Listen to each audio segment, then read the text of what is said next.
licenciado, secretario de Agricultura y Desarrollo Rural, el licenciado Marcelo Ebrard, que es secretario de Economía, que nos va a platicar de una serie de acciones que estamos tomando para fortalecer el desarrollo económico de México y la producción nacional.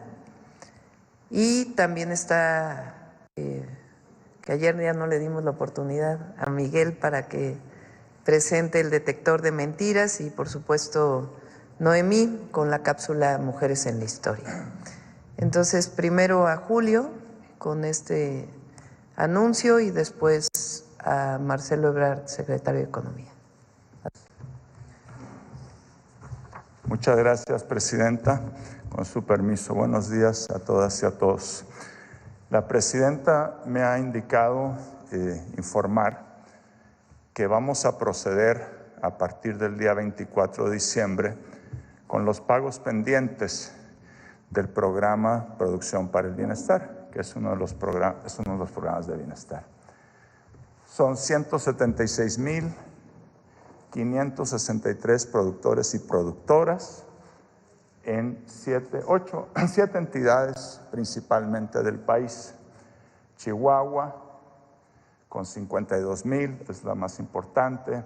Sinaloa con casi 37,000, Nayarit 29,500 personas, Tlaxcala casi 21,000, Querétaro 16,700 aproximadamente, Coahuila 10,600, Sonora 5,900 y otros estados, varios, 4,300. En total, ya dije, 176,563 agricultores, agricultoras, con un monto total de 1,482,986,800 pesos, que comenzarán a recibir a través de las tarjetas de bienestar que tienen todas estas personas a contar del día 24 de diciembre. Eso es cuanto, presidente. Gracias. Con permiso.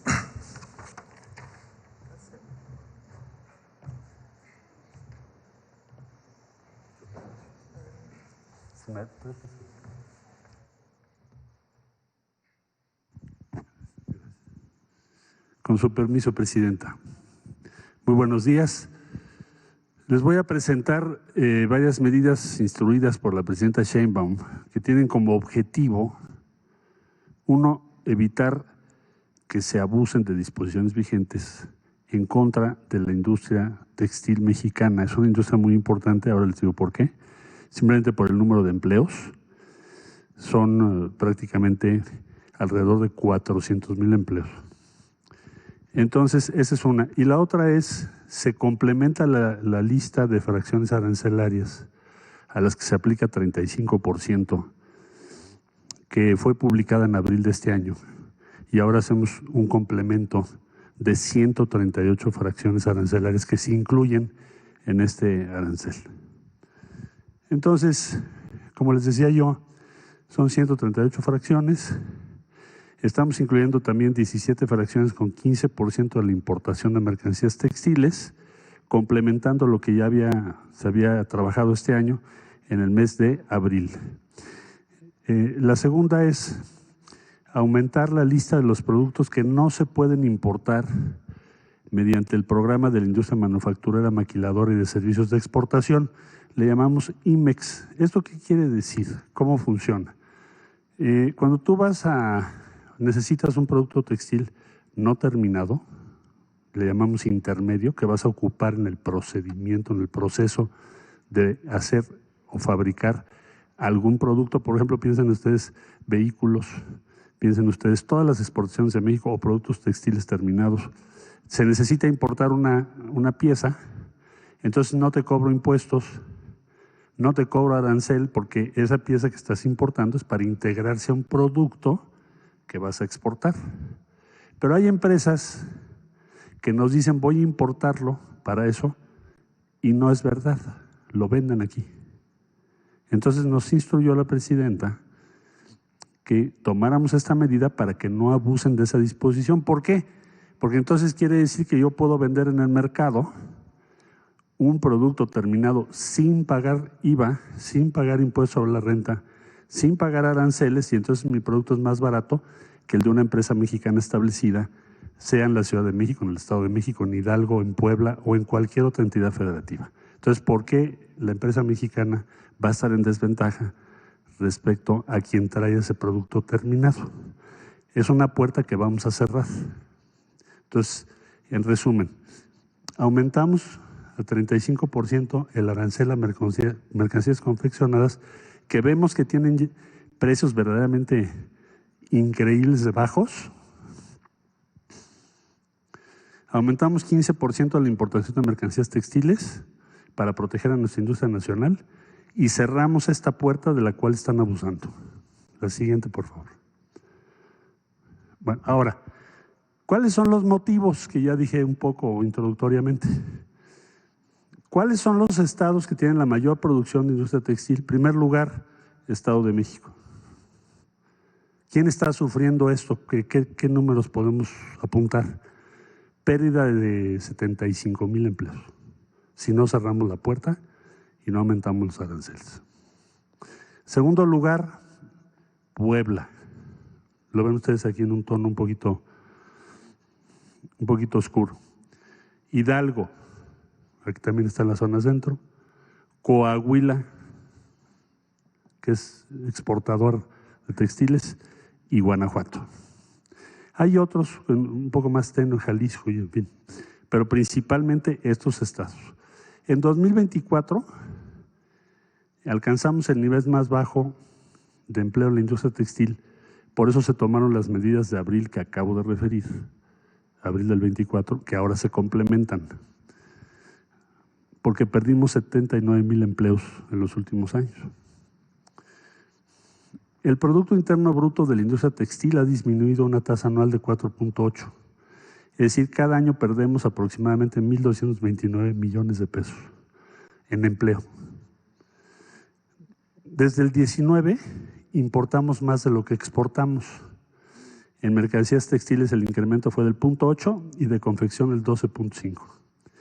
Y las empresas, esto es muy importante, las empresas IMEX, o sea que están en el programa que mencioné hace un momento de importación de piezas o productos que se supone no son terminados, deben devolver al menos el 80% de las mercancías que importan. Es decir, tienes que acreditar que lo utilizaste para finalmente exportarlo o terminar un proceso. Sin embargo, el 48% de estas fracciones de las que estoy yo hablando no cumplieron con el retorno o la exportación.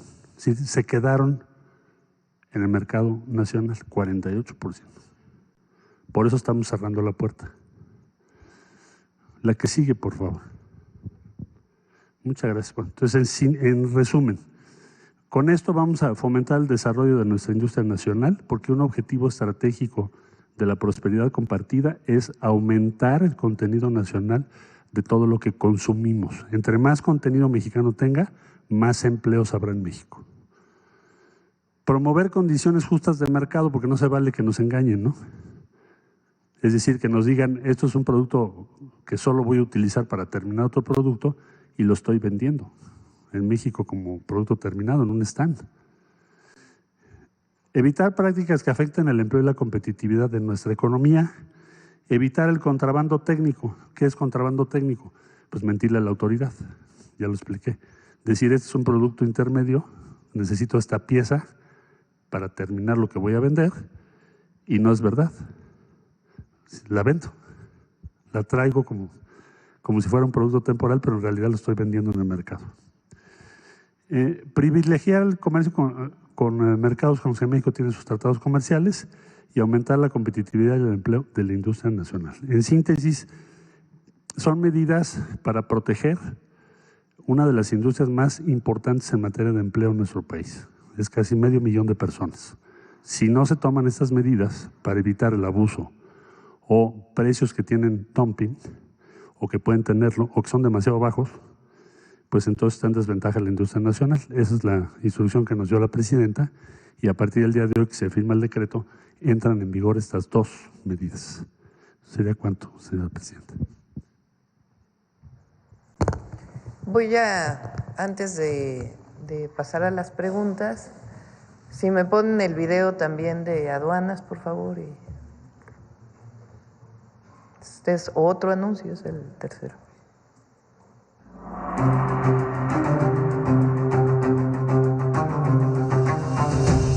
Desde el inicio de la administración de la presidenta Claudia Sheinbaum, el Servicio de Administración Tributaria, SAT, y la Agencia Nacional de Aduanas de México, ANAM, emitieron reglas para abatir el contrabando, la evasión y la elusión fiscal.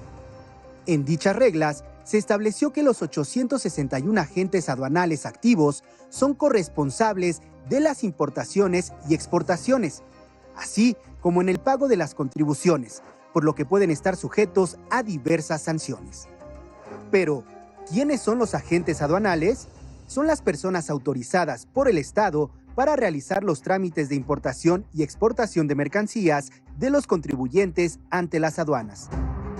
A través del programa de fiscalización del SAT y de la ANAM, se han detectado 40 agentes aduanales que presentaron irregularidades y omisiones como abusos al efectuar la importación aplicando de manera indebida el beneficio de tasa reducida, abusos en los beneficios de empresas certificadas que no pagan IVA por la importación de mercancías, importación de diversas mercancías que a la entrada al país no pagaron las contribuciones de forma correcta.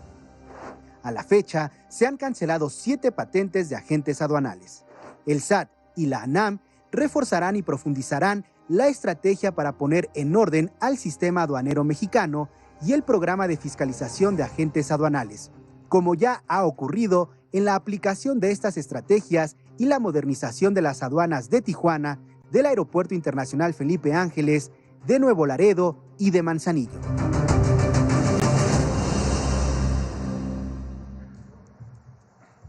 Vamos a firmar el decreto que informó el licenciado Marcelo Ebrard. Acompáñame, Marcelo.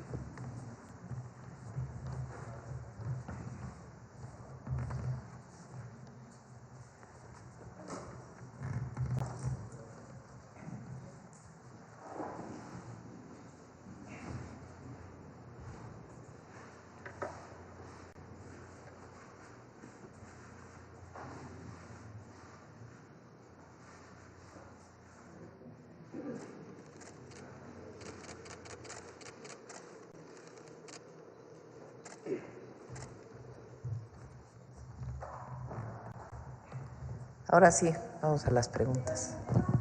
Sobre el tema, a ver aquí. Gracias, presidenta. Karen Ballesteros, de Canal 11. Primero, preguntar si tienen identificadas cuántas empresas son las que utilizan esta medida para evitar pagar impuestos y aranceles y si se aplicará alguna sanción. Marcelo, ¿quieres? Sí. Bueno, como se acaba de informar en el video, cuando menos ya confirmados son 40 de las agencias aduanales. ¿El agente aduanal qué hace?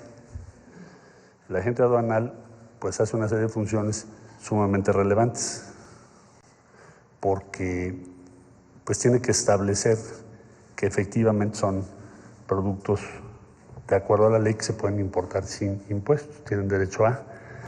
Entonces, una vez que se detectó esto, la instrucción de la presidenta Sheinbaum fue trabajar con el sistema de administración tributaria, con la agencia de aduanas, y ya tenemos ubicadas cuáles son las que usan esto. ¿Qué sanción procede? Bueno, en primera instancia, el retiro de la patente. Ya se retiraron 7, como se informó ahorita. Pero esto sigue, ¿no? Entonces ya están ubicadas y veremos qué otras responsabilidades se derivan. Ya están las autoridades investigando esto. También, pues, para fomentar la industria textil, ¿responden estas acciones contra la piratería que se están realizando en el país? Es parte de, porque en este caso le llamamos un contrabando técnico, es decir, tú en tu pedimento engañas a la autoridad, dices esto es temporal, evidentemente la autoridad no puede ni aquí ni en ningún país del mundo verificar todas, lo haces al azar, se verifica entre el 7%, es el promedio mundial. Entonces, por eso la patente, la licencia y patente de un agente aduanal tiene tanto valor, porque le estás delegando una confiabilidad, está dando en alguna medida fe de que es cierto que esa es una importación temporal. ¿Por qué se les va a retirar su patente y las autoridades pues van a actuar en consecuencia? Pues porque están engañando a la autoridad. Entonces, esa puerta se está cerrando. Otra cosa es la piratería, que eso es la introducción de mercancías que no cumplen con las reglas de propiedad industrial de México. Y por eso se tomaron esos operativos. Todo esto tiene como fin último que se respete y que haya condiciones igualitarias, justas, de competencia para las empresas mexicanas establecidas, porque si no están en desventaja. ¿Estos aranceles se aplicarían también a empresas chinas como Temu, Shein, que son muy populares? Bueno, no, esa es otra cosa. Esos son aranceles a fracciones específicas y no tienen dirigido a un país, sino la mercancía. Pueden ser diferentes países. ¿Y cuál es el valor total de la operación de limpieza que se ha realizado contra la piratería china? Bueno, estamos dando un reporte al día. Ayer acaba de ser en Saltillo y pues lo que tenemos es el número de piezas. El número de piezas ya vamos a llegar a 2 millones. Ok, gracias. Presidenta, en otro tema… También se puso condiciones a estas empresas que venden pues, distintos productos, pero entre otros productos textiles, los que uno compra de manera electrónica porque no estaban pagando prácticamente nada. Entonces también ahí hay una revisión. Okay. En otro tema, conocer los detalles de la reunión que tuvo ayer con Keith Creel, el presidente de esta empresa canadiense ferroviaria. ¿Cuáles son los acuerdos a los que se llegaron? ¿Qué proyectos se tienen en puerta? Canadian Pacific es la única empresa ferroviaria que tiene la capacidad de mover mercancía desde México hasta Canadá. Es, digamos, una empresa que en cierta forma refleja el tratado comercial México, Estados Unidos, Canadá. En la época del presidente Trump, Marcelo estaba de canciller, se les dio autorización para que construyeran un nuevo puente ferroviario en Nuevo Laredo. Ya está construido ese puente, que es muy importante porque Nuevo Laredo es la principal aduana de México. Y cuando vas por tráiler, pues son muchísimas horas de filas para poder pasar la mercancía del otro lado de la frontera. Entonces, el llevar, o sea, el que el tren pueda pasar directo, evidentemente pasando la aduana, con distintos mecanismos, principalmente tecnológicos, rayos X y otras formas de evaluar lo que hay en cada uno de los contenedores, pues la mercancía que se produce en México, pues puede llegar hasta Canadá con las vías de Canadian Pacific. Entonces, este puente ya está terminado, tiene ya todos los permisos de México, faltan algunos permisos de Estados Unidos, pero idealmente se estaría inaugurando en el mes de febrero. Entonces, el objetivo pues fue platicar de los proyectos que tienen de inversión en México, de fortalecer sus vías férreas. Platicamos también de cómo van a ir paralelas las vías de pasajeros de México Nuevo Laredo y pues la invitación que me hicieron a ir a inaugurar este puente ferroviario en Nuevo Laredo. Okay. ¿Para cuándo se tiene pensado la inauguración de este puente? Principios de febrero. Okay. Están esperando algunos permisos de Estados Unidos, pero que en realidad pues ya eran parte de los permisos que se venían dando. Entonces esperemos que en febrero podamos estar inaugurando este puente que es muy importante. En otro tema, pues ayer se daba a conocer el asesinato de un agente federal en Culiacán, Sinaloa. Conocer qué detalles se le brindó en esta reunión de seguridad respecto a este caso. Se hablaba de que el autor intelectual podría ser el Mochomito. ¿Qué información tiene al respecto, Presidenta? Sí, lamentablemente falleció un joven del equipo de la Secretaría de Seguridad y Protección Ciudadana en Culiacán. Ya los detalles de pues de la investigación los tiene que dar la propia Secretaría, pero fue pues en cumplimiento de las tareas que están desarrollando. El secretario Omar está nuevamente en Sinaloa, el día de ayer se fue para allá, va a estar pues un tiempo fortaleciendo las acciones de seguridad. El domingo vamos a Sinaloa, vamos a Mazatlán, pero vamos a tener una reunión del Gabinete de Seguridad primero y después ya las reuniones que hacemos con todos los gobernadores de revisión de las acciones prioritarias, de los proyectos prioritarios, estratégicos, y después un evento de programas sociales en Mazatlán. Okay. En otro tema, pues hoy El País publica una encuesta de ENCOL en la que reporta que pues a más de 2 meses y medio de iniciada su gestión, el 76% de la población pues aprueba este mandato. ¿Qué opina? ¿Cuál cree que son los principales factores que hace que la gente esté de acuerdo con esta, con su administración? A ver, ponla, ya que lo mencionaste. El anterior y luego esta. Son dos. ¿Abajo viene más? No, es que hay una, primero, en donde viene mujer, hombre. ¿Cómo está la aprobación? Bueno, mencionamos esta. Es un equipo de trabajo, eso es importante. Si no tuviéramos el gabinete que tenemos, con compañeros, compañeras de mucha experiencia, trabajo, convicción en el proyecto, pues no tendríamos los resultados que hemos tenido ahora. Ahí están algunos de los servidores públicos que pertenecen al gabinete, que también fueron evaluados, todos con pues muy buena calificación, y 76% aprueba el trabajo y 21% desaprueba. A ver si tienen por ahí porque es bonito, aprueban más las mujeres, que es muy parecido, son como 4 puntos de diferencia, algo así. Pero las mujeres aprueban un poquito más y pues ahí está. Masculino aprueba totalmente 73%, femenino 79%. Quiere decir que las mujeres en efecto saben que llegamos todas, las mujeres, a la presidencia. Morena, 98%, bueno, PAN era de esperarse, pero de los otros partidos pues también es mayor la aprobación y tiene que ver con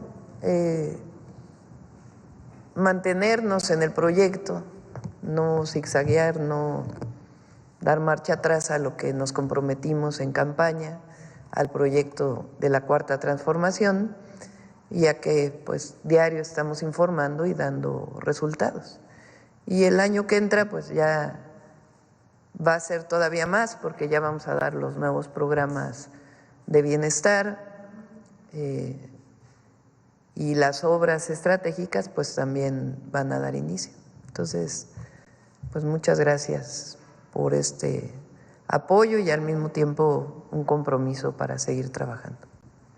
Por último, ayer también se daba a conocer estos casos de corrupción en el Infonavit, en el que pues varias empresas se favorecieron durante el gobierno de Enrique Peña Nieto, pero también hablar de estas empresas que se favorecieron durante los gobiernos panistas como Homex, Urbi, Casas Geo, incluso esta última empresa, el SAT le condonó impuestos más de 3,000 millones de pesos y hoy el hijo del dueño de Casas Geo, Carlos Orbañanos, pues es alcalde de Coajimalpa por el PAN. ¿Qué decir acerca de estos esquemas de corrupción en el que se beneficiaron grandes empresas y no las y los trabajadores con estas viviendas? Gracias. El Infonavit y por eso estamos cambiando la ley, por la estructura y además por quienes en su momento hicieron negocios con recursos de los trabajadores y de las trabajadoras, por la estructura, nunca había sido prácticamente auditado, porque como ellos dicen que son fondos privados, por ser fondos de las y los trabajadores, me refiero a las representaciones que no son gubernamentales y en su momento algunas representaciones gubernamentales pues no permitieron que hubiera auditorías. Entonces, esta investigación que alguna ya venía de la administración anterior y ahora que está haciendo Octavio Romero, pues va a derivar en seguir informando lo que se está encontrando y las demandas penales, si es necesario, que tengamos que presentar. Algunas de ellas, como fueron hace tiempo, pues hay que ver si todavía hay espacio para su denuncia. Si no están, pues ya pasó el tiempo para poderla presentar, pero de todas maneras es muy importante que públicamente se conozca. Era un negocio privado en todos esos periodos. Y ahí participaban también las representaciones empresariales y de los trabajadores. Entonces, vamos a seguir denunciando y ahí donde haya espacio todavía, pues denunciar administrativa y penalmente.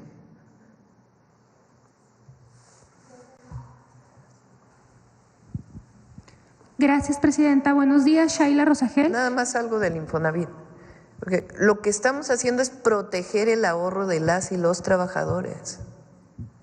Contrario a lo que está diciendo la oposición, de que quiere haber una apropiación de los fondos. No, todo lo contrario. Se van a proteger los fondos de las y los trabajadores y vamos a construir vivienda social de manera transparente para que el Infonavit cumpla con su función, que es el acceso a la vivienda. Buenos días, Shaila Rosagel, corresponsal de Grupo Gili, El Imparcial de Sonora, La Crónica de Mexicali y Frontera de Tijuana. Presidenta, sobre su gira de fin de semana, pues estará en Sonora. Me gustaría preguntarle cuáles van a ser los temas prioritarios que va a haber con el gobernador Durazo. Me imagino que antes del evento con los yaquis. Y bueno, número 2, pues va a inaugurar la Universidad de los Yaquis ahí en Bicam. ¿Qué otros proyectos quedarían pendientes con ellos, con la tribu yaqui? Sería todo. Mañana vamos a Chihuahua. También es muy emotivo lo que vamos a hacer. Por primera vez se le van a dar tierras a los rarámuris. Es algo en la Sierra Tarahumara. Es algo parte del plan de justicia que inició con el presidente López Obrador. Y vamos, como parte de ya las acciones del segundo constitucional, a entregar como propiedad a los pueblos indígenas. Entonces son 2 entregas de tierra, restituirles sus derechos de propiedad y a darle continuidad al plan de justicia. De ahí vamos a Juárez el sábado en la mañana. En Ciudad Juárez vamos a inaugurar el hospital, aquel hospital que quedó abandonado, que ya no le dio tiempo al presidente López Obrador de inaugurarlo, lo vamos a inaugurar nosotros y ahí vamos a hacer un anuncio muy importante de lo que me comprometí, que son la construcción de centros, les llamamos ahora educativos y de cuidado infantil, lo que eran las guarderías o las estancias infantiles, que se pervirtió el nombre por el negocio provocado por Calderón, que llevó a la tragedia de la guardería ABC. Ahora vamos a construir con el IMSS, desde el IMSS y también con los empresarios principalmente de la maquila o exportadores, centros de educación y cuidado infantil como parte del sistema de cuidados, lo vamos a anunciar en Juárez. De ahí nos vamos a Sonora, vamos a ir con el pueblo yaqui. La universidad ya está funcionando, pero no había habido una visita, entonces vamos a ir a visitarla, vamos a inaugurar también una clínica y a darle seguimiento al plan de justicia. Y también nos vamos a reunir con el equipo del gobernador Durazo para los diferentes proyectos de carreteras, agua que vamos a hacer en Sonora. Y el domingo vamos a Mazatlán a tener esta reunión de seguridad con el gabinete del gobernador y después un evento público. Serían carreteras y aguas, lo de las presas para Hermosillo, sí, lo que hablaría con el gobernador. Sí. ¿Y con los yaquis quedaría algo pendiente? Sí, hay cuestiones pendientes, todavía hay cuestiones pendientes de agua, la obra que inició que todavía no termina y algunos otros proyectos que vamos a acordar con ellos. Acá del tema. Gracias, Presidenta. Janet Galindo, de Grupo Transmedia La Chispa. Bueno, primero, a nivel economía, ¿cómo va a cerrar este año? ¿Qué es lo que se está haciendo también para blindar todos los programas sociales? Bueno, el blindaje de los programas sociales tiene que ver con las reformas constitucionales que ya fueron aprobadas, es decir, todos los programas de bienestar que hizo el presidente López Obrador son constitucionales.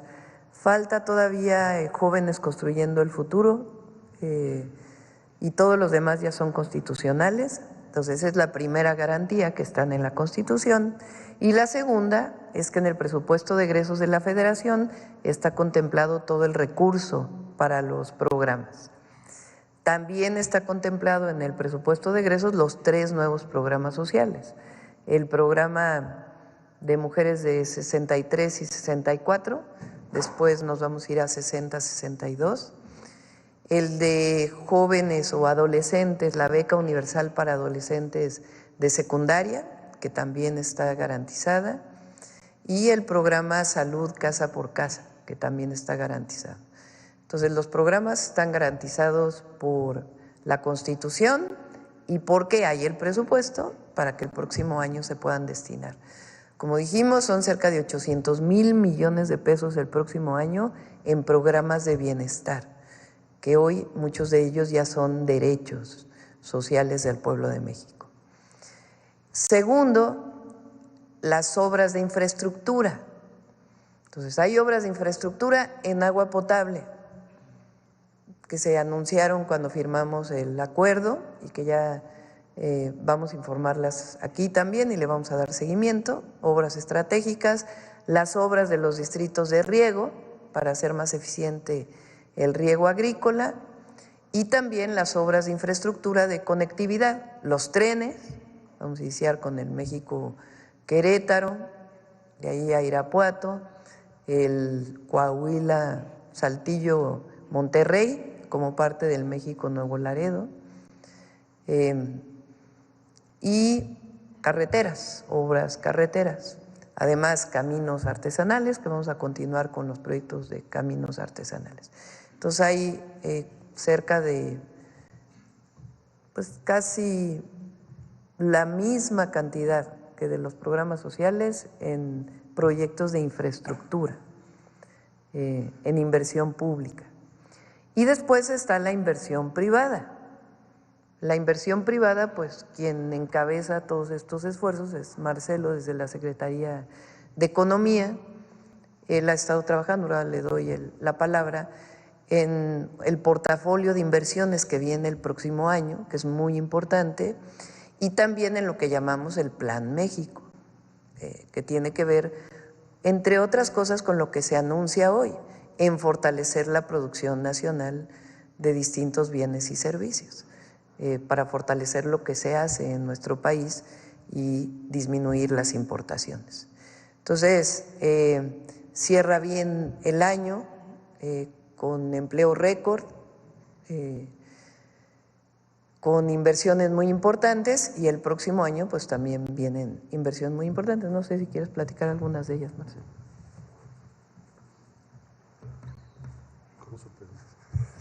Bueno, efectivamente hemos estado trabajando el portafolio de inversión para 2025, que es el portafolio de inversión. Es desde luego tener todas las inversiones públicas, infraestructura, etc., en su dimensión regional, porque hay, como ustedes saben, 10 corredores del bienestar. Entonces tenemos que saber en dónde estamos haciendo qué en el territorio. Y el esfuerzo con iniciativa privada es tener también las principales inversiones privadas para que hagamos sinergia entre unos y otros.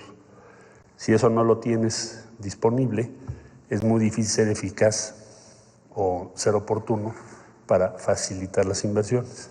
Entonces hemos estado trabajando con muy diversas asociaciones. Por ejemplo, si ustedes me preguntan ahorita qué va a hacer la industria automotriz, cuál es la carta de navegación para el año entrante, como hemos estado trabajando en esto, ya tenemos muy claramente identificadas cuáles son las inversiones específicas, no solo generales, agregadas, sino en qué se traducen. Muchos son proveedores, autopartes, nuevos procesos, cómo acercamos a México a la producción de baterías para los vehículos eléctricos, por ejemplo. Entonces, todo eso, semiconductores, el año que entra tendremos en México muy probablemente la primera planta propiedad mexicana produciendo semiconductores ya para la industria automotriz, entre otras cadenas productivas. Entonces, todo esto en detalle es lo que denominamos portafolio de inversión. Y luego nos preguntamos, ¿qué se necesita para que esas inversiones tengan éxito? Entonces, ahí ya identificamos si es agua, si en esa zona hay agua o no hay agua, ya identificamos si tienen la toma de energía eléctrica, ya identificamos qué necesitan en cuanto a... Nos reunimos con educación pública, por ejemplo, para ver educación media superior y técnica, qué tan pertinente es lo que estamos haciendo respecto a esas inversiones, para facilitarle a los jóvenes pues, que tengan mejores empleos, ¿verdad?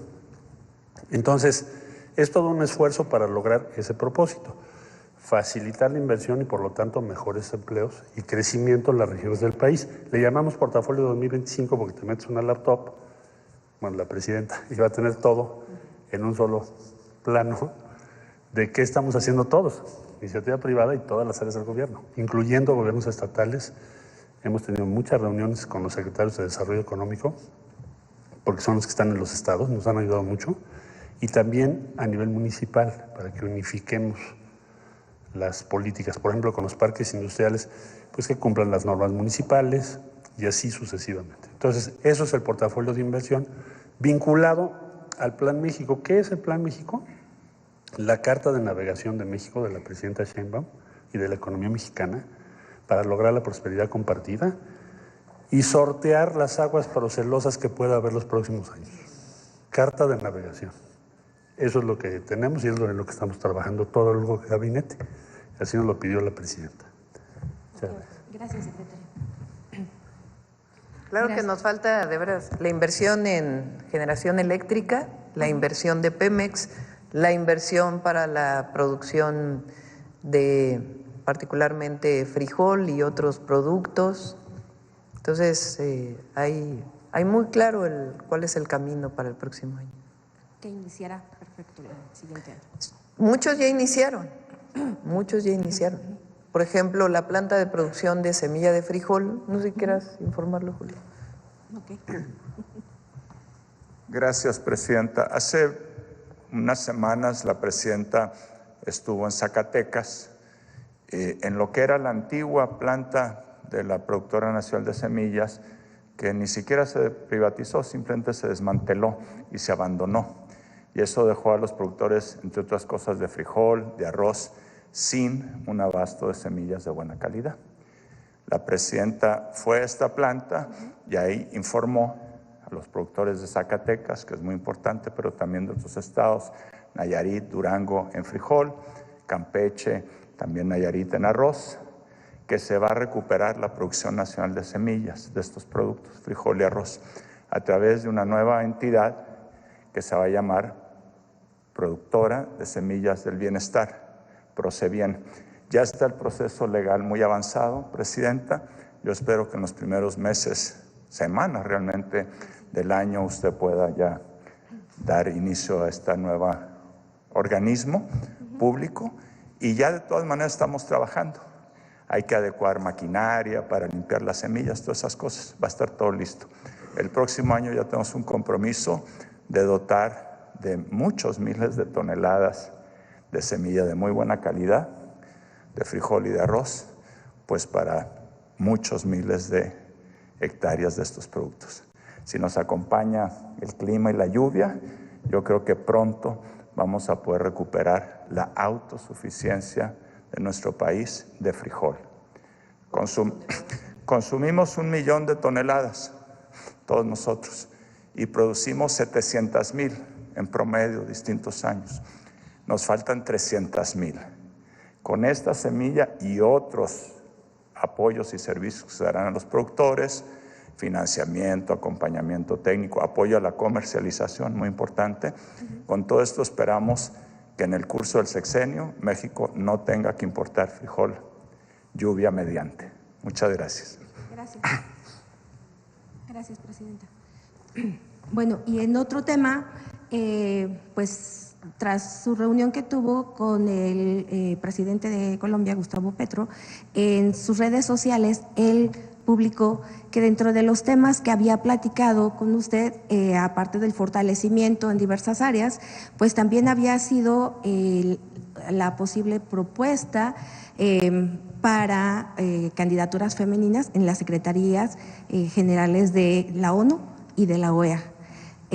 No sé si nos quisiera compartir un poquito más de esta información. Sí, platicamos de ello. Sí. Es muy importante que, bueno, en la OEA pues obviamente es América Latina y el Caribe. Entonces, de ponernos de acuerdo entre varios países para poder impulsar una candidatura con una visión distinta a la actual, y también para Naciones Unidas, que pudiera una mujer encabezar la Secretaría General de Naciones Unidas. Entonces, no es que hayamos dicho nombres en particular, sino comenzar a trabajar en ello. Y pues está obviamente el canciller Juan Ramón de la Fuente y Lázaro Cárdenas también, como jefe de oficina, le pedí pues que se involucrara en estos temas junto con Juan Ramón de la Fuente. Sí, porque bueno, ninguna de estas organizaciones han tenido al frente una mujer. Sí, así es. Sería una buena opción. Es mujer, pero también es una visión. Sí. Una visión diferente. Una visión de prosperidad compartida. Ok. Pues muchísimas gracias, presidenta. No, todavía estamos en pláticas. Gracias.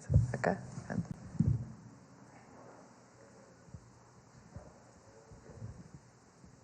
Buenos días, presidenta. Hans Salazar, de Noticiero en Redes. A propósito de todos estos datos, también se han revelado en un balance preliminar de la CEPAL, reconoce el avance de la lucha contra la pobreza en este 2024 y pues resaltan los programas sociales y el aumento a los salarios mínimos.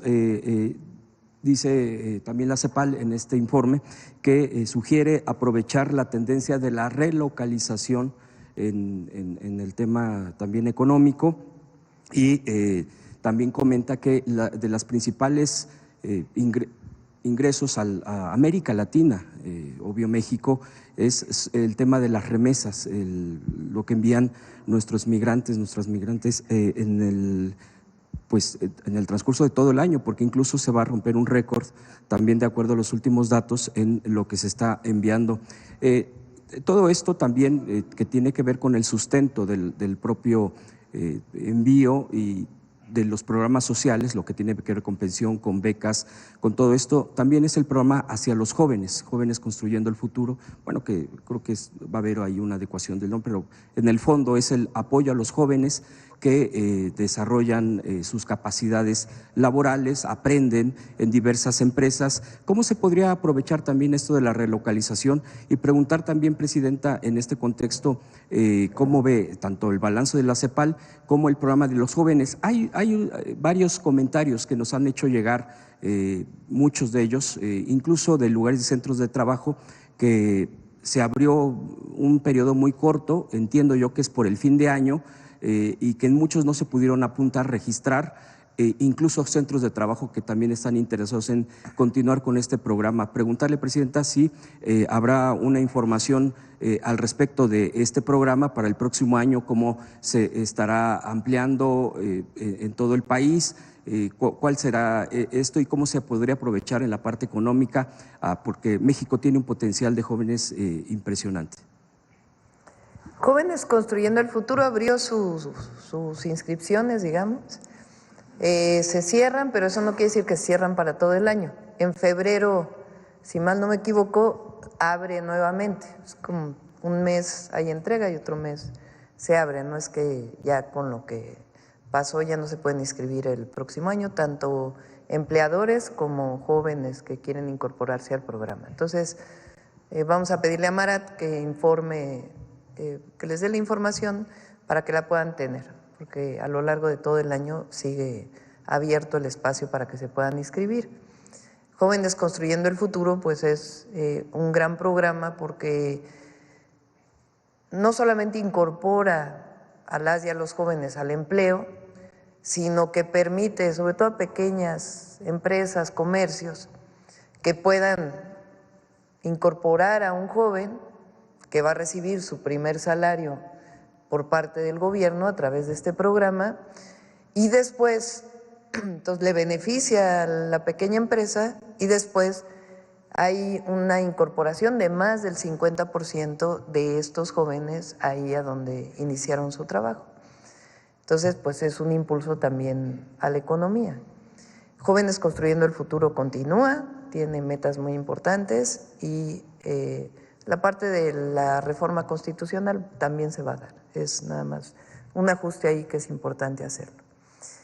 El modelo mexicano, que es el modelo de la Cuarta Transformación, de la economía moral, de lo que llamamos el humanismo mexicano, es único en el mundo. Parte primero de erradicar la corrupción, el régimen de corrupción y privilegios que privó en México principalmente durante todo el periodo neoliberal, que si se fijan es parte de lo que se está haciendo también ahora con lo que se anuncia hoy. Es quitarle la patente a agentes aduanales, pues es porque había corrupción, porque estaban mintiéndole a la autoridad. No sabemos qué mecanismos había para hacerlo así, pero ahora son corresponsables. Antes no eran corresponsables los agentes aduanales de que se pagaran o no se pagaran los impuestos, ahora sí. Entonces esto nos lleva a que 40 agencias aduanales se estén investigando y que se les haya quitado las patentes. ¿Eso qué va a representar? Más ingresos al erario para poderlos destinar a programas sociales, a inversión pública y a otras acciones que impulsen la economía de nuestro país, disminuyan la pobreza y las desigualdades. Entonces, parte de erradicar el régimen de corrupción y privilegios, parte de que el pueblo de México tiene derechos, derecho a la educación, toda la visión del periodo neoliberal de que la educación, la salud, el acceso a la vivienda eran mercancías o privilegios para unos cuantos y quien no las tenía era su problema personal porque a lo mejor no había trabajado lo suficiente para poder ganárselo. Pues aquí la visión es distinta, son derechos de las y los mexicanos. Entonces, fortalecer el derecho a la educación, a la salud, el acceso a la salud, el acceso a la vivienda y por eso lo que estamos haciendo en el Infonavit, pero también a la pensión universal adulto mayor, al empleo a través de Jóvenes Construyendo el Futuro y fomentar el desarrollo económico con una visión distinta, los salarios.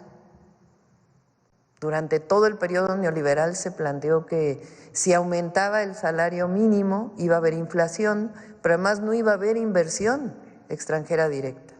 Y ahora aumentando el salario mínimo, no solamente no hay inflación, sino que estamos en récord de inversión extranjera directa en el país.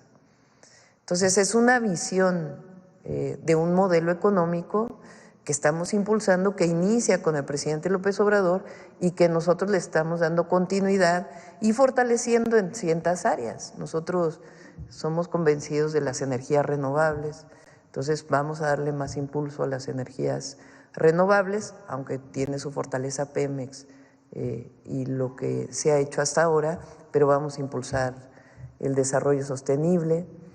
Entonces es un proyecto que da como resultado pues mejores niveles de vida en el pueblo de México, disminución de la pobreza, disminución de las desigualdades y mejor calidad de vida para las y los mexicanos. Lo que estamos planteando ahora es fortalecer lo que quedó del 2018 al 2024, esa base, y avanzar más. Y ese avance tiene que ver con los nuevos programas de bienestar, con seguir aumentando el salario mínimo, con impulsar la inversión pública, con seguir impulsando la soberanía alimentaria y también con el impulso a la inversión privada a través de un modelo que llamamos el Plan México y los polos de bienestar. Y ahí pues la defensa que estamos haciendo también del Tratado Comercial México, Estados Unidos, Canadá, que ha ayudado a Canadá, ha ayudado a México y ha ayudado a Estados Unidos. Y la relocalización de las empresas pues es justamente producto de este tratado y de una visión de que la globalización y la producción, particularmente en China, pero también en otras regiones de Asia, pues ha generado problemas de competitividad a la economía de Estados Unidos, pero también de América. Entonces, vamos a seguir impulsando la relocalización de las empresas de Estados Unidos y de otros países, privilegiando con aquellos países que tenemos tratado comercial, pero impulsando que se fabrique en México una buena parte de lo que hoy importamos. Entonces, esa es la visión y por eso está dando resultados. Hay una visión, hay un proyecto, hay un modelo, hay un pensamiento y al mismo tiempo hay resultados. Porque podría haber esto y no haber resultados. Eso le da una fortaleza al modelo del humanismo mexicano que no tienen otros países. En esta coyuntura precisamente del comercio, de la renovación del TEMEC, en todo este momento coyuntural que nos encontramos, por ejemplo, yo leí hace unos días sobre en el gobierno de Brasil, Lula, en estos acuerdos propiamente del BRICS, acordaban con la planta, por ejemplo, que eso es lo que ha generado también mucha polémica por nuestra ubicación y por en el tratado como nuestro país con Estados Unidos y Canadá, una planta de vehículos eléctricos de China, que eso es de las cosas que más están impactando en este momento económicamente, creo que a nivel mundial, en muchos de los aspectos. Y ahí hablaban, por ejemplo, de que poner esta planta ya en las políticas propias de Brasil era también la transferencia de tecnología. Es decir, no solamente es llegar, generar empleos, etcétera, sino también la transferencia de tecnología. ¿Cómo se está aprovechando? ¿Cómo se puede aprovechar a propósito de esta coyuntura y poder renegociar con empresas que se instalen en México, que sí generen empleos, pero que también que los jóvenes aprendan, que conozcan las pues cosas también que traen estas empresas, pero que también se formalicen en estos acuerdos, en estos convenios y que universidades como la UNAM, por poner un ejemplo, hay muchas universidades que están haciendo un excelente trabajo. La propia secretaría que de CONACYT a secretaría será cómo aprovechar esta transferencia y si se está poniendo atención en eso, Presidenta. Sí, por un lado es transferencia tecnológica de las empresas que se puedan instalar en México.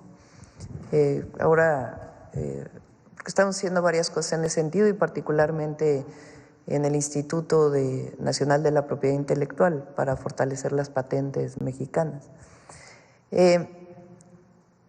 Ahora, México tiene una fortaleza muy grande que no se ha traducido en todo su potencial para el desarrollo tecnológico. Y es justamente uno de los planteamientos que hicimos en los 100 puntos que presentamos en el Zócalo. Entonces, estamos trabajando lo vamos a ir presentando poco a poco en el próximo año, pero uno de los proyectos es el auto mexicano, que está sobre todo en el segmento de los autos pequeños, autos compactos, que se han desarrollado en otros países y que nosotros queremos que ese sea el modelo o los modelos del auto mexicano que están en este segmento de auto compacto, de mini autos, en algunos lugares le llaman.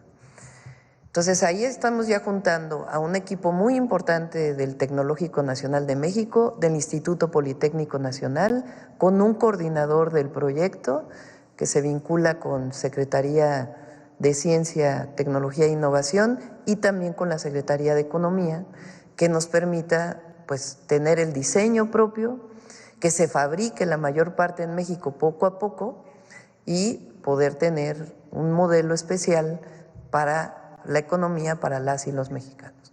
Está el otro proyecto que es de semiconductores.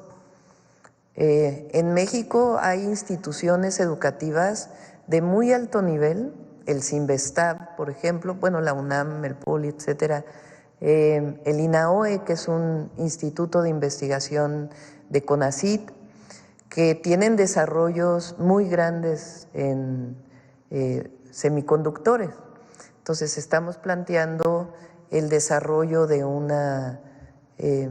centro de desarrollo tecnológico vinculado con semiconductores y para ello requerimos también que sea la patente, que esa patente pueda tener beneficios también para las propias instituciones y su vínculo con la industria privada para el desarrollo de cierto segmento de los semiconductores que tenemos toda la posibilidad de diseñarlo en México y de producirlo en México. Como eso está el tema de los satélites, está las boyas de medición para poder tener información de la climatología que puede llegar a impactar en nuestro país y la adaptación al cambio climático. Son cerca de 10 proyectos estratégicos que se van a desarrollar con CONACYT, además de la transferencia tecnológica que puedan generar ciertas empresas. Los autos eléctricos de China tienen empresas como BYD, por ejemplo, se están instalando en diversos países. Nosotros estamos privilegiando los países donde tenemos tratado comercial. Sí hay empresas de origen chino en México. Ahora hay muchas empresas que tienen fondos estadounidenses que en realidad se instalaron en China, pero que tienen también la idea de poder invertir en México. No sé si quieras comentar sobre esto, Marcelo, de las inversiones en el país. Sí, bueno, efectivamente yo diría respecto a plantas de la industria automotriz de China en Norteamérica, pues la que yo tengo identificada, por ejemplo, BYD está en Pasadena, California. Hoy tienen del orden de 1,000 ya trabajadores. Producen principalmente camiones y autobuses para el mercado. ¿Por qué lo opción en Pasadena, California? Porque las normas de California son muy estrictas respecto al tema ambiental y de hecho tomaron decisiones de que ya no van a permitir la venta de vehículos a combustión. Ya para el 2035 vamos a tener una situación así en California. Entonces por eso se instalaron ahí. Este tema sobre todo en los últimos meses, se ha politizado mucho en función de un estudio de una empresa en Estados Unidos que señalaba que México estaba siendo el lugar en el que estábamos haciendo la producción dentro del Tratado de Libre Comercio. Esto es falso por dos razones. Primera, muy breve, no podemos exportar nada que no cumpla las reglas de origen. Las reglas de origen te obligan a que el 70% de tu vehículo sea hecho en Norteamérica. Entonces es evidentemente falso el argumento. Además de que no tenemos ninguna planta todavía. Y el segundo argumento que se manejaba es que nosotros estamos promoviendo la inversión de muchísimos productos, de muchas plantas provenientes de China para eludir el tratado, que también es falso, porque sí hay inversión, pero siempre en las exportaciones mexicanas se observa la regla de origen. ¿Por qué se hace esto? Porque hay un objetivo, justificar aranceles contra México. Es toda la razón. Ahora bien, regresando a lo que tú decías, pues hay una gran competencia en el mundo. En México está presente también la industria automotriz china con los vehículos como los que ya conocemos, pero también les daría un dato. La marca principal fabricante de vehículos que importa desde China a México es General Motors, no BYD. Es más o menos el 40% del total de los vehículos que se importan a México. Eso tampoco lo dicen en sus comentarios. ¿Por qué? Me preguntarás tú. ¿Por qué razón? Bueno, pues porque General Motors tiene una joint venture en China, que es el segundo mercado del mundo, ya va a ser el primero en industria automotriz.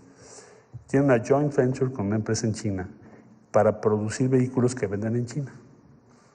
Y una parte de esos vehículos los traen a México para venderlos en México, no en Estados Unidos. Entonces, simple y llanamente, el 40% viene de esa planta, de esas importaciones que provienen de China. Entonces, está muy exagerado el tema por lo que hace México en los últimos comentarios que hemos visto, porque tiene un objetivo: justificar aranceles que de otra manera no van a tener ninguna justificación, u otras medidas comerciales.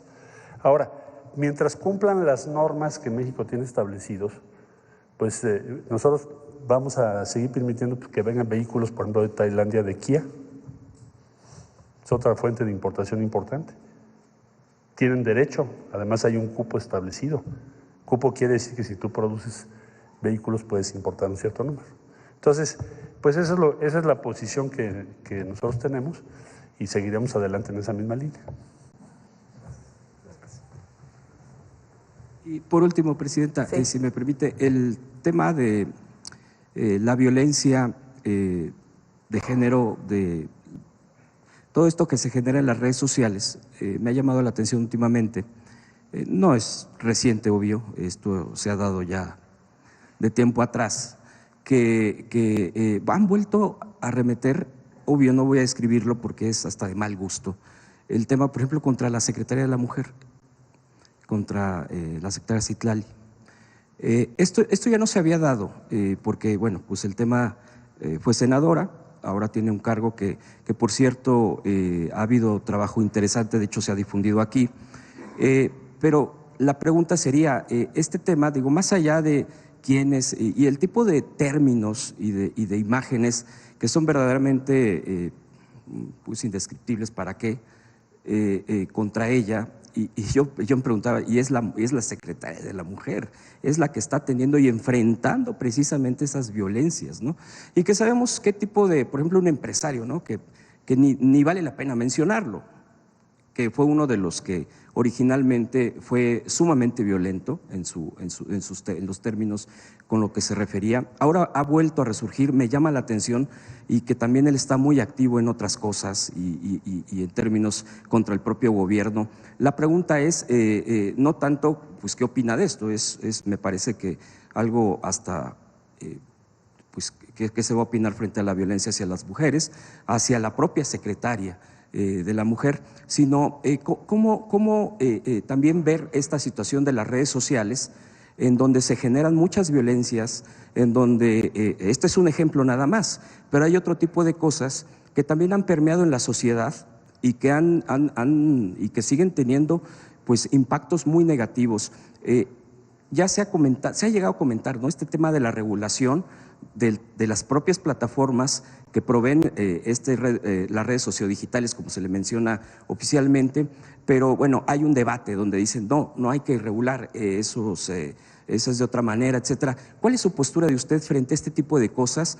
Porque además, cuando se empieza a batallar frente a este tipo de violencias, claro que va a haber reacciones y difamaciones, y bueno, hasta medios de plataformas han arremetido con falsedades contra el gobierno, y a veces deja ese sentido como hasta de misoginia y de machismo, y de medios pues que igualmente no tienen ni caso mencionarlos, que son productores de fake news.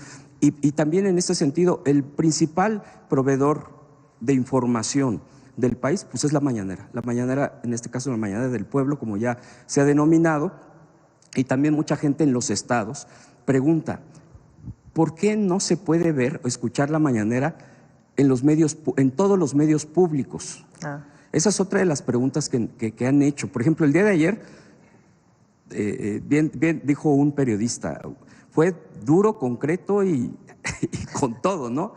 En una mañanera que, bueno, estuvo muy claro el día de ayer el tema del Infonavit, que fue una información tremenda, pero que la población muchas veces quiere saber, claro, algunos aprovechan que tengan algún señal de internet, de la tarde con alguna plataforma.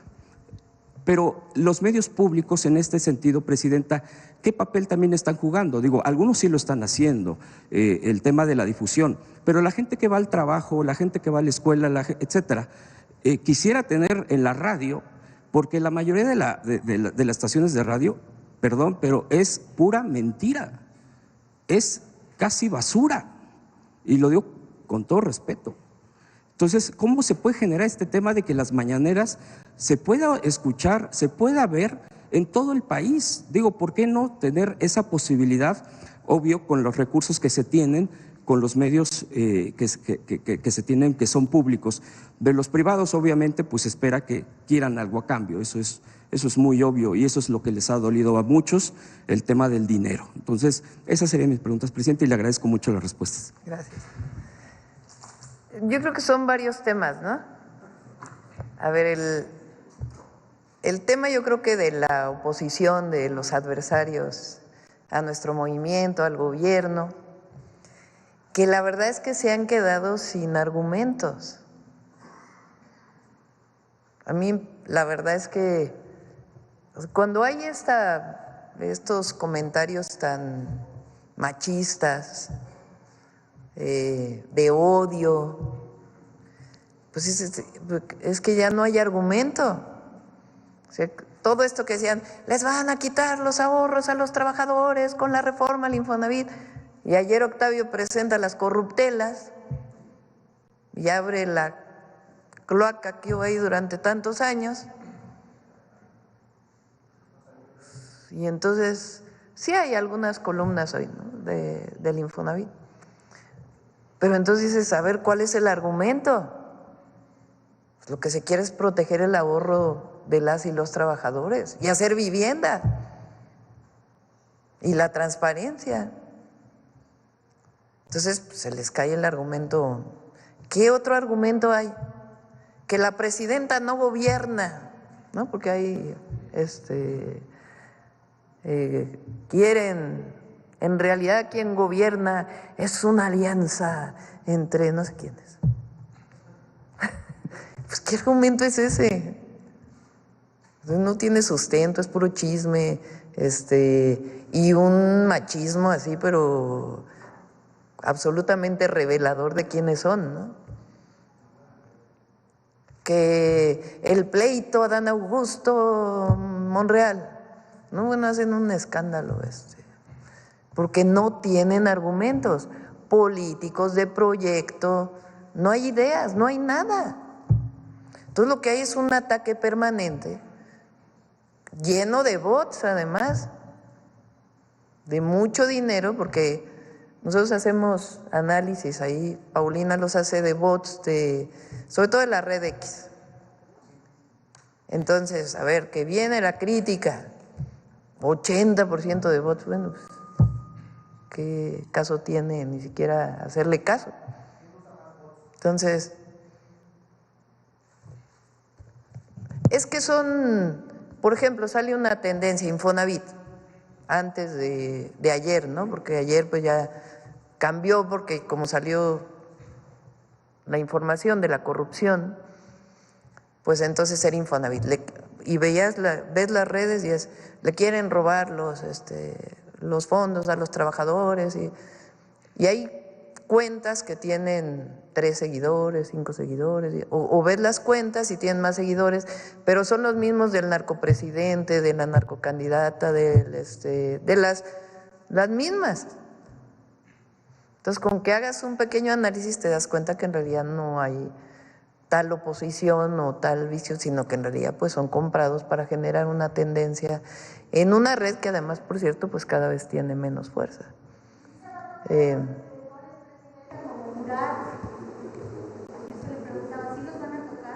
No, pero no es un asunto de si se van a tocar, se presentan las denuncias y lo que se haga. Es que este es un asunto político, ¿no? Ahora quieren hacerlo político. No, no es político.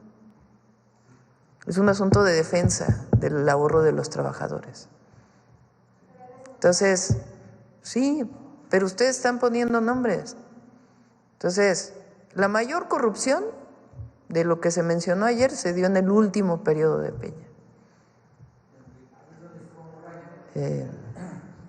Y otras que vienen de antes, ¿no? Pero además una visión del Infonavit de cobrarle y cobrarle y cobrarle a los trabajadores. O sea, de que nunca pagues, nunca acabes de pagar tu deuda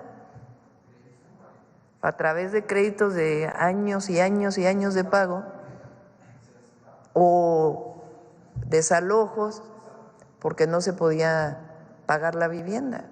Entonces, lo que nosotros estamos planteando, aunque va a presentar las denuncias que tengan que presentar el Infonavit, es porque estamos cambiando la ley. La ley se está cambiando para que el director general del Infonavit pueda tener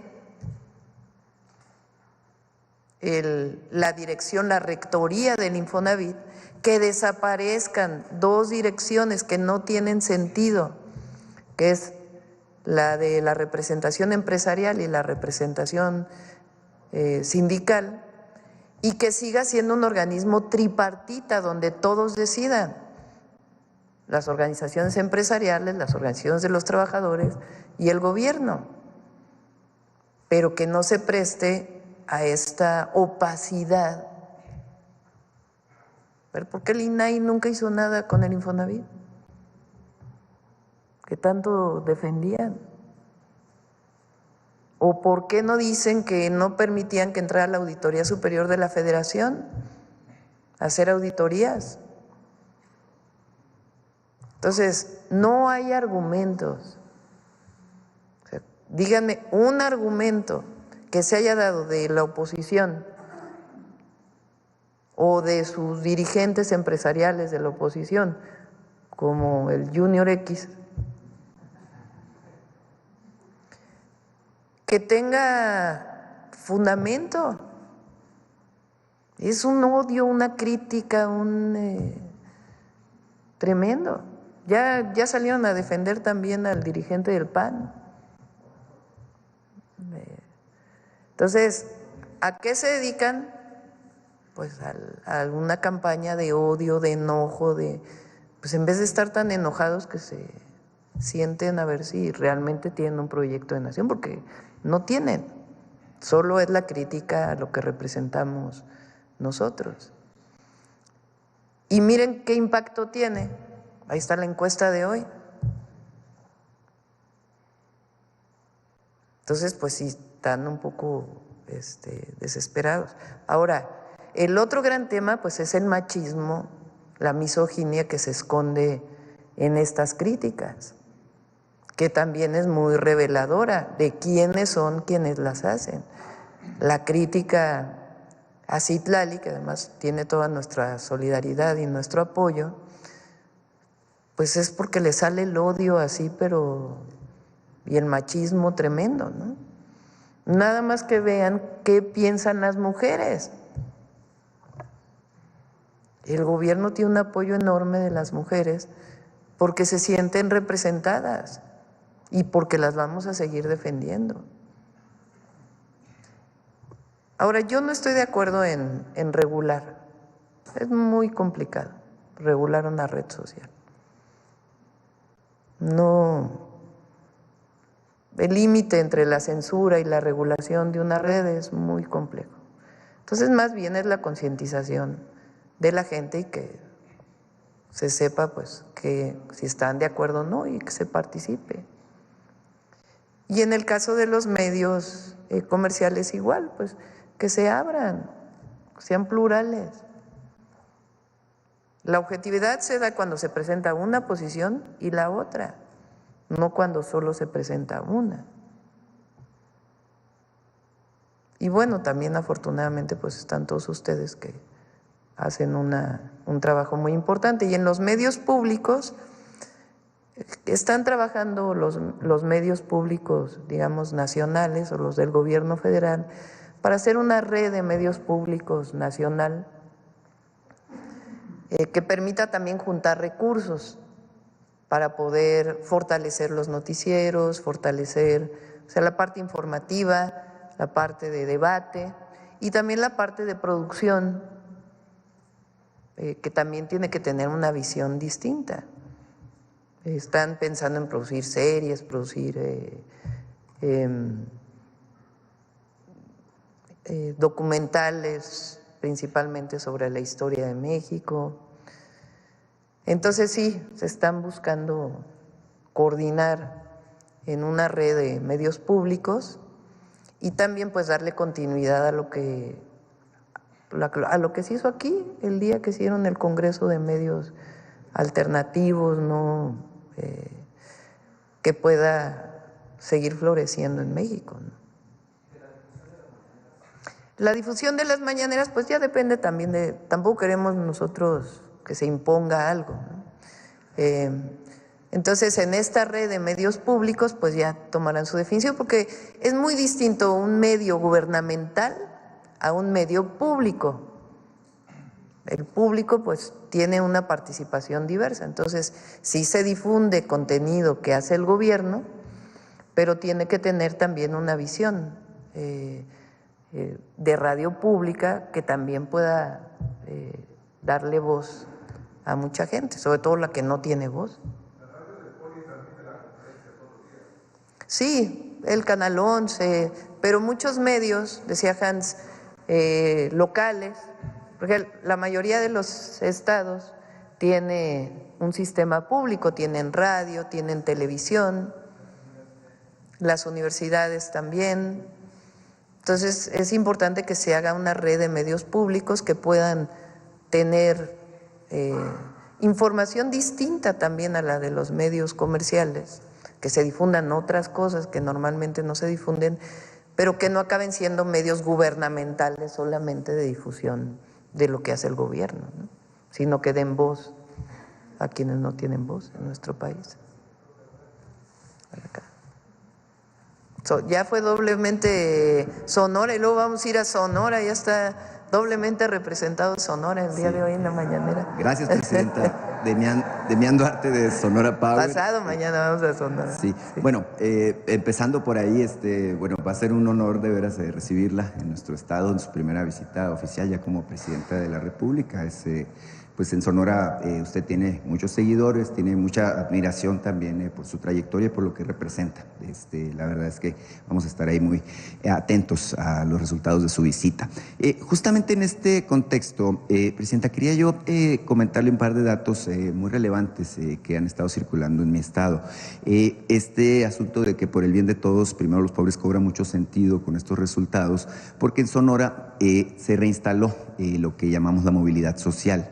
Mire, los últimos resultados que presentó el Coneval hablan de que en mi estado 246,000 personas salieron de la condición de pobreza. Es una reducción muy importante de 8 puntos respecto al 29% que había de personas en Sonora en pobreza, ahora es el 21%.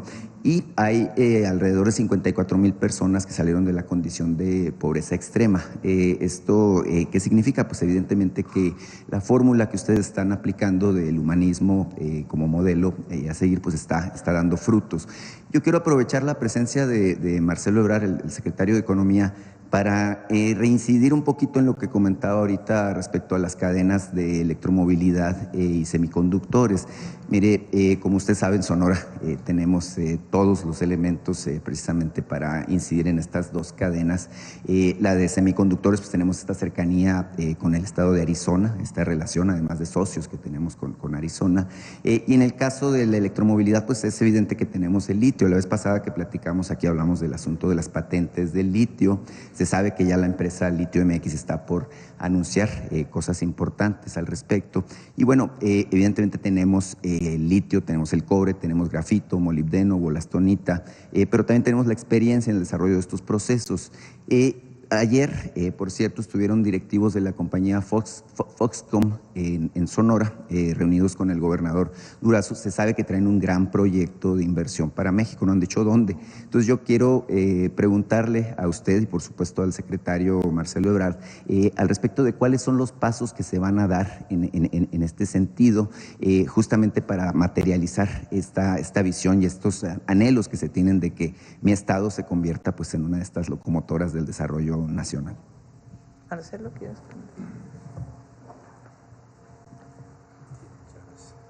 Con su permiso. Bueno, yo diría brevemente, la instrucción que tenemos es de consolidar el Plan Sonora. ¿Y esto en qué se traduce específicamente? Primero, Sonora es de los estados más avanzados en sus acuerdos con la Universidad de Arizona, que es como el epicentro de la estrategia norteamericana y de Estados Unidos en particular, para hacer un clúster de semiconductores. Entonces hay un avance considerable. Yo diría que de los 4 entidades federativas que empezaron a trabajar ya hace algún tiempo con este clúster, pues es la que lleva más avance. Nosotros, ¿qué tenemos que hacer? Facilitar que esto tome más velocidad, tengamos pronto estas inversiones. Básicamente tiene que ver con prepararnos para poder desarrollar en México diferentes procesos. Segundo, desde luego todo lo que está en torno al litio, Litio-Mex, también hemos estado trabajando con ellos. Como usted sabe, la Secretaría de Economía regula lo que tiene que ver con minería y la prioridad que nos ha marcado la presidenta Sheinbaum es que México pueda acelerar su producción respecto al litio y también poder tener una batería en México, empezar a construir, a fabricar baterías en México. También Sonora es otro punto clave. Tienen un buen avance en Guaymas, tienen un buen avance en lo que tiene que ver con la zona o el paso fronterizo, Nogales. Tenemos ya también toda una serie de empresas que actualmente han sido visitadas, tanto en Taiwán, Foxconn es taiwanesa, tienen un proyecto de inversión enorme, lo tenemos dentro del portafolio de inversión, y Sonora es una de las posibles localizaciones de parte de esta inversión. Entonces yo diría que vamos a lograr en 2025 pues dar otro paso importante para consolidar ese plan que, repito, y con esto cierro el comentario, pues se diseñó, es el primer plan que diseñamos juntos México y Estados Unidos, con miras a todo lo que estoy hablando, electromovilidad, semiconductores y competitividad. Es como un buen ejemplo de lo que deberíamos hacer a mayor escala. Ahora que platiquemos con la nueva administración, así se los vamos a exponer, porque está siendo exitoso y Sonora va a tener éxito sin duda alguna, porque han tomado muchos pasos. Sí, presidenta, la compañera le preguntaba ahorita al respecto de los asuntos de inversión y todo esto. Yo le quiero pedir más bien una reflexión. Estamos a 12 días de cerrar el ciclo del año 2024, ha sido un año pues muy cargado de cosas muy importantes. Se ha hecho historia, sin duda, este año con la llegada, por ejemplo, de la primera mujer presidenta.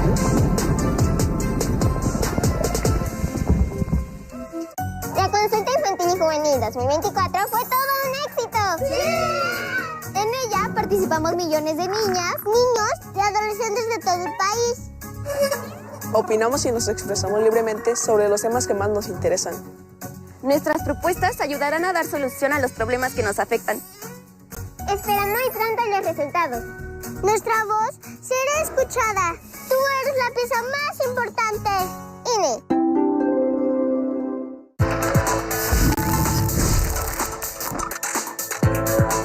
Todavía más los programas de bienestar y los nuevos programas. Va a seguir habiendo inversión en México, pública y privada, y vamos a consolidar el proyecto. Entonces, por supuesto, tenemos que garantizar que el tratado comercial siga, que están todos los argumentos puestos ahí, yo no tengo la menor duda de que lo vamos a lograr. Por eso que ha estado hablando el presidente Trump de los aranceles o las tarifas, como llama él. Entonces yo creo que va a ser un muy buen año y además pues inician las obras de trenes y muchas obras nuevas que vamos a desarrollar. Y además el 1 de junio pues va a ser la elección. Por primera vez las y los mexicanos vamos a elegir a las y los jueces, magistrados y ministros de la Corte, que es histórico en México y en el mundo. Entonces, va a ser un buen año para las y los mexicanos. Vamos a cerrar porque ya son las 9. A ver, la última pregunta. Solamente un planteamiento. Usted va a la frontera el fin de semana, va a estar en Ciudad Juárez, va a estar en Sonora también. Es un momento importante del año porque vienen enormes flujos de paisanos que nos visitan con motivo de las fiestas de fin de año. Por ejemplo, tengo entendido que en Nuevo Laredo se hizo un operativo de parte de los gobiernos de la región, en Chihuahua también. En Sonora, el gobernador encabezó, por ejemplo, también un operativo de bienvenida. En Cajeme mismo, el alcalde Javier Lamarque también hizo un operativo que le llamó, creo, el apapacho a nuestros paisanos. Preguntarle en este sentido, Presidenta, ¿qué está haciendo el gobierno federal para acompañar a los flujos de paisanos que nos visitan? Porque ya sabe usted, mire, vienen con mucho gusto a visitar a sus familias, pero son presa también de situaciones pues fuertes, extorsiones, los ven como pues objetivo muchos grupos criminales, porque evidentemente pues traen dinero, traen cosas para sus familiares. Entonces preguntarle qué se está haciendo para favorecer esta visita. Muchas gracias. Sí, le voy a pedir a Rosa Isela que el lunes nos lo presente aquí en la mañanera. No lo hemos presentado, tiene razón. Pero sí se están haciendo varias acciones y también en caso de que sean sujetos a algún problema, pues que puedan denunciarlo y nos avisen lo más pronto posible. Pero pues es la bienvenida, ¿no? Ayer el himno migrante pues tiene ese objetivo también, la defensa y la bienvenida siempre a México de nuestros hermanos y hermanas. Bueno, vamos a cerrar. Viene detector de mentiras, que ayer no lo presentamos, y después Mujeres en la Historia. Adelante. Con su permiso, Presidenta. Buenos días a todas y todos. La última semana, ya se ha mencionado, han surgido diversas campañas en medios de comunicación y redes sociales de mentiras y tergiversaciones para desacreditar la reforma a la ley del Instituto del Fondo Nacional de la Vivienda para los Trabajadores, el Infonavit. ¿Por qué atacar con mentiras a una reforma que permitirá que el Infonavit vuelva a construir vivienda social y digna a bajo costo para las y los trabajadores? Ya el director del Infonavit, el ingeniero Octavio Romero Oropeza, nos dio unas pistas y vale la pena seguirlas. ¿Por qué mentir contra una reforma que amplía los beneficios para los derechohabientes del Infonavit?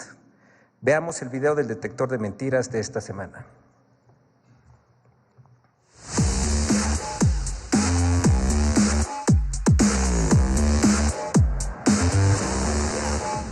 Con encabezados amarillistas, gritos alarmistas desde las tribunas y tergiversando los datos, comentaristas y políticos de oposición mintieron al asegurar que el gobierno de México tomó el control del Infonavit para apoderarse de los ahorros de los trabajadores. 1. El gobierno de México dispondrá de la cuenta personal de vivienda de los trabajadores. ¡Mentira! El Infonavit es un organismo de servicio social que administra el Fondo de Vivienda de los Trabajadores de México y es facultad de su Consejo de Administración, compuesto de manera tripartita por representantes de los trabajadores, de los empleadores y del Gobierno de México, decidir sobre las inversiones que realice el instituto y los financiamientos que obtenga. Esta facultad no es nueva ni se le dio al Infonavit a partir de la reforma recientemente aprobada. Además, el texto de la reforma especifica que en ningún momento implicará el destino de recursos del fondo en beneficio de personas que no sean derechohabientes. 2. El gobierno de México tomó por asalto al Infonavit. ¡Mentira! La reforma mantiene la composición de la Asamblea General y el Consejo Administrativo del Infonavit. Solamente reduce el número de integrantes de estos órganos, conservando la integración tripartita y la representación paritaria. La reforma no otorga nuevas facultades del Gobierno de México sobre el Infonavit. 3. La empresa filial del Infonavit construirá 1 millón de viviendas. ¡Mentira!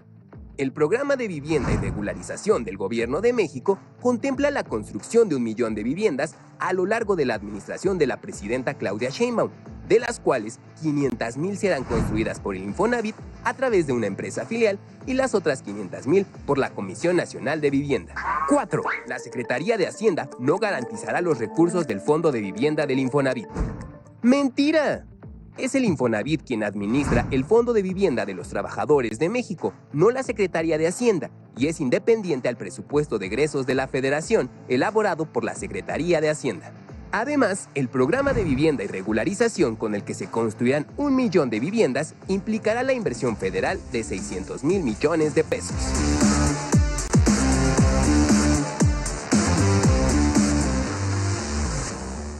Muchas gracias y hasta la próxima semana, Presidenta.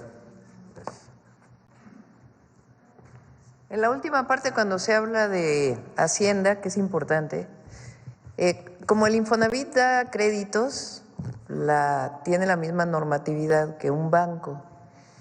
Entonces, su normatividad tiene que cumplir con la Comisión Nacional Bancaria de Valores. Eso va a permanecer, eso no va a cambiar.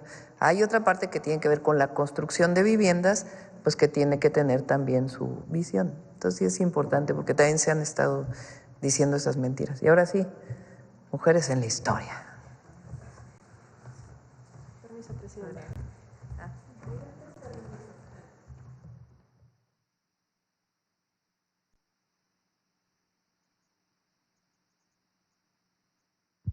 Muchas gracias. Muy buenos días a todas y a todos. Con su permiso, Presidenta. Vamos a iniciar el día de hoy con una imagen que presentamos cuando inició la sección de Mujeres en la Historia en las Mañaneras del Pueblo.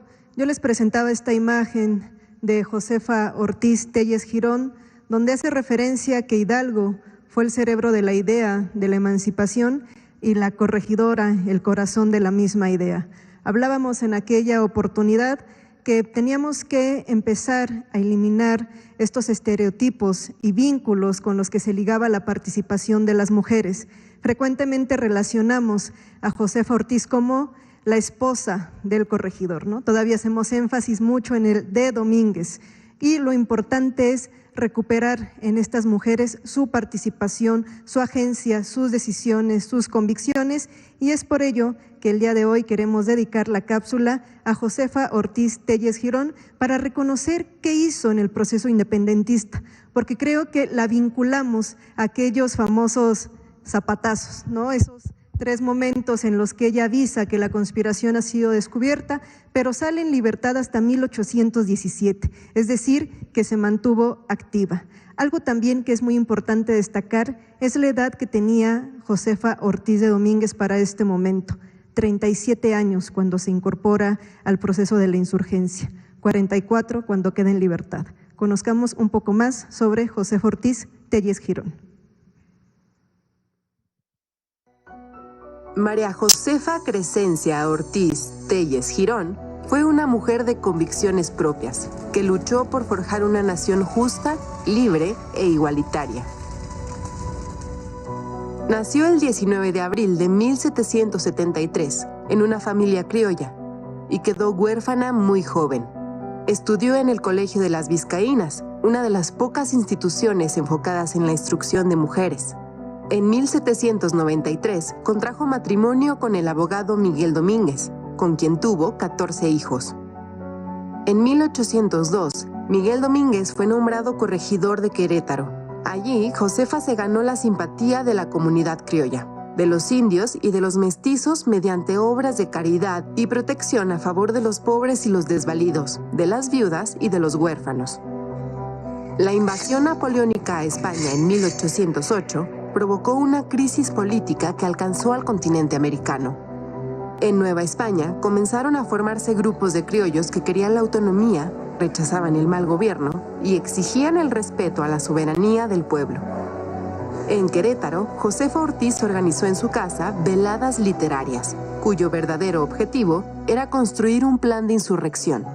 A ellas concurrieron personajes como el párroco Miguel Hidalgo, los capitanes de milicias Ignacio Allende y Juan Aldama, los hermanos Epigmenio y Emeterio González. Josefa no solo ofreció el espacio para realizar las reuniones, también participó activamente informando cualquier noticia y haciendo llegar de manera segura comunicados y correos entre los conjurados. Descubierta la conspiración, Josefa lo informó a Allende, quien se encontraba en San Miguel el Grande. Ella fue aprehendida el 15 de septiembre, al mismo tiempo que estaba por iniciar en el pueblo de Dolores, Guanajuato, la lucha encabezada por Miguel Hidalgo. Josefa pronto fue liberada y continuó en contacto con los insurrectos, brindando apoyo a la causa.